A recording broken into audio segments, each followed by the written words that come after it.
everybody, it's Vicky and Terry. Say hi, Terry.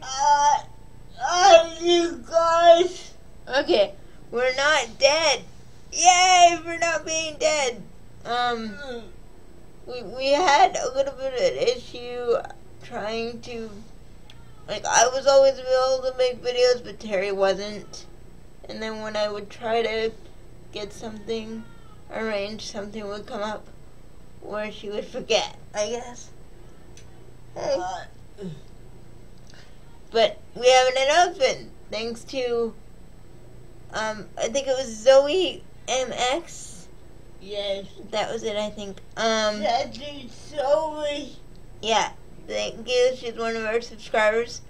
Thank you. I love you. We don't even know you and we love you. Okay. Your words were very, very kind. I cry.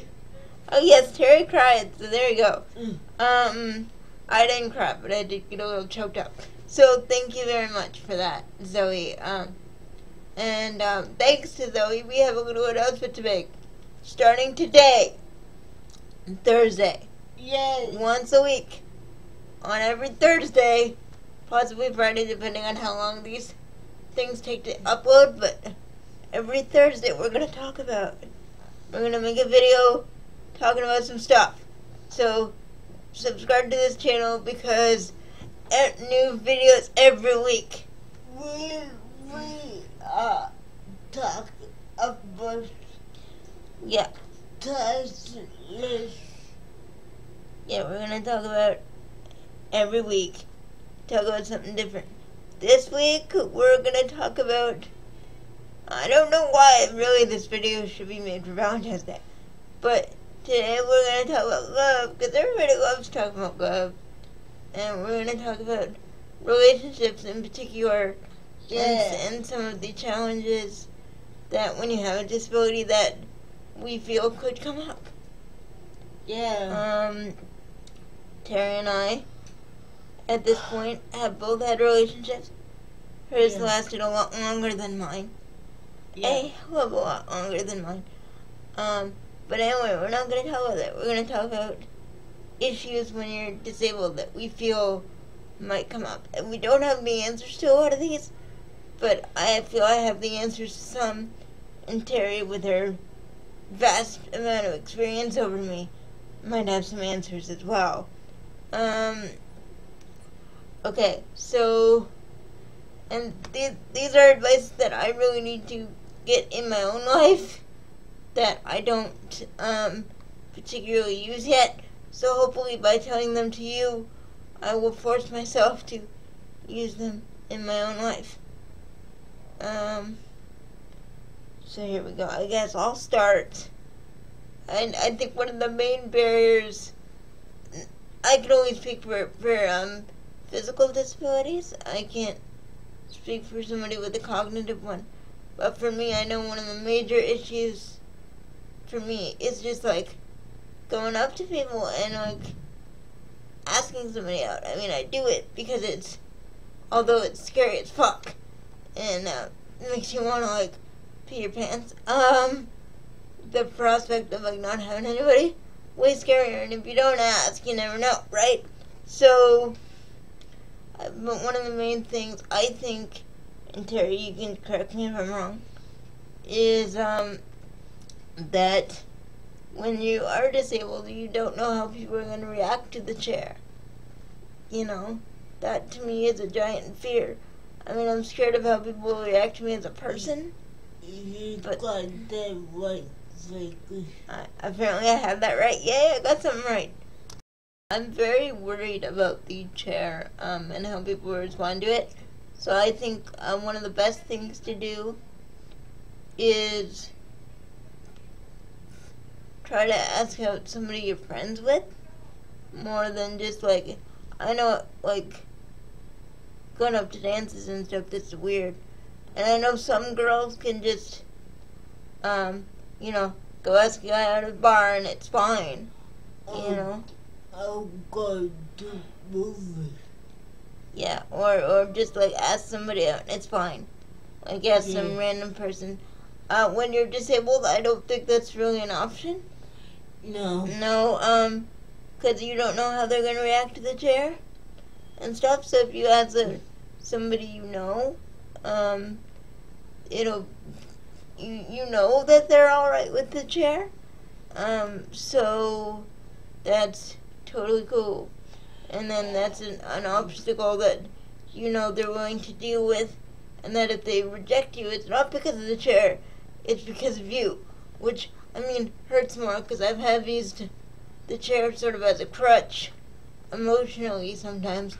Like when I get super pissed, if somebody won't go out with me or whatever, I will say, oh, well, it's because I'm in a chair and they're just an idiot. But, you know, I know I'm just saying that most of the time to make myself feel better, because I think in 2012, people being bigots about wheelchairs, not really a thing. What do you think, Terry? Yes. Like they're still out there. Certainly the world is full of assholes. Yeah.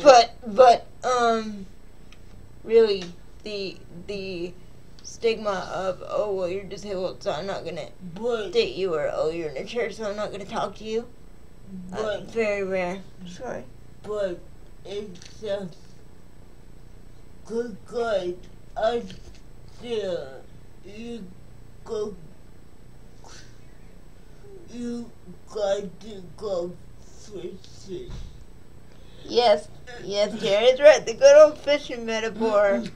Unfortunately, my rod has been in that pond for a very, very long time. And the fish, although they're in there, because I see them, they're in there swimming around.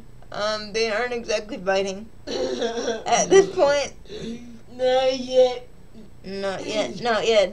I mean, I had a nibble once. That was kind of fun.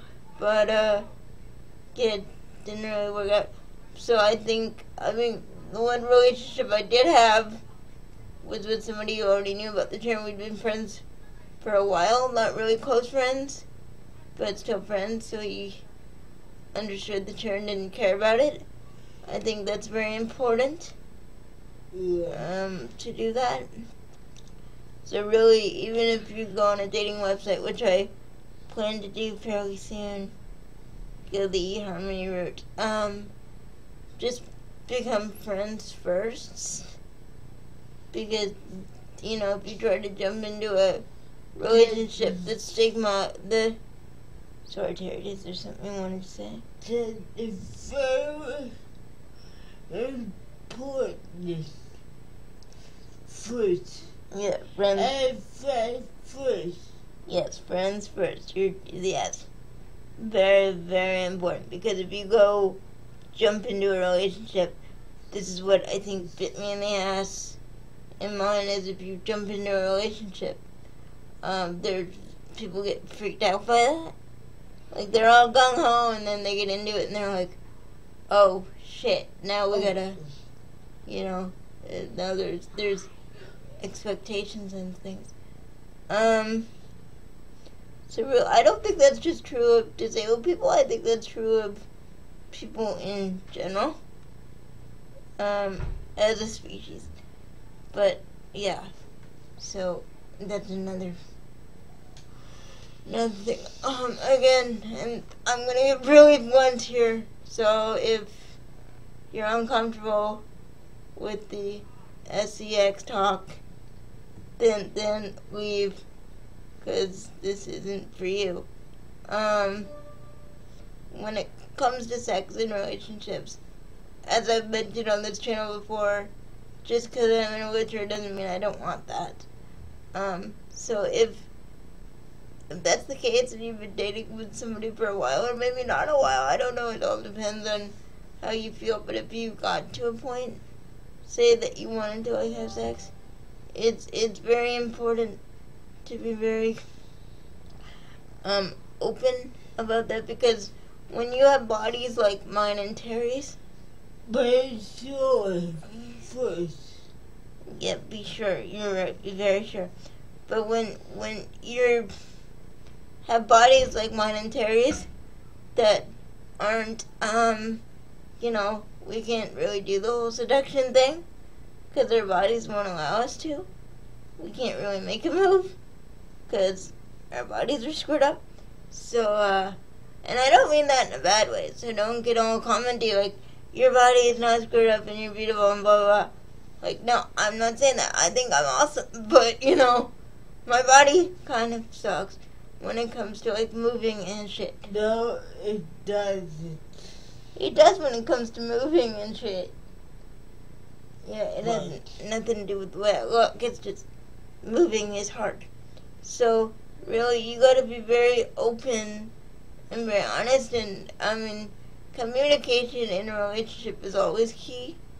But I think with sex or initiating any sort of physical element of a relationship, it is very important to be open and honest, because for some guys it might be like they don't want to force you to do something you don't want to do. Like, that's what a nice guy would do.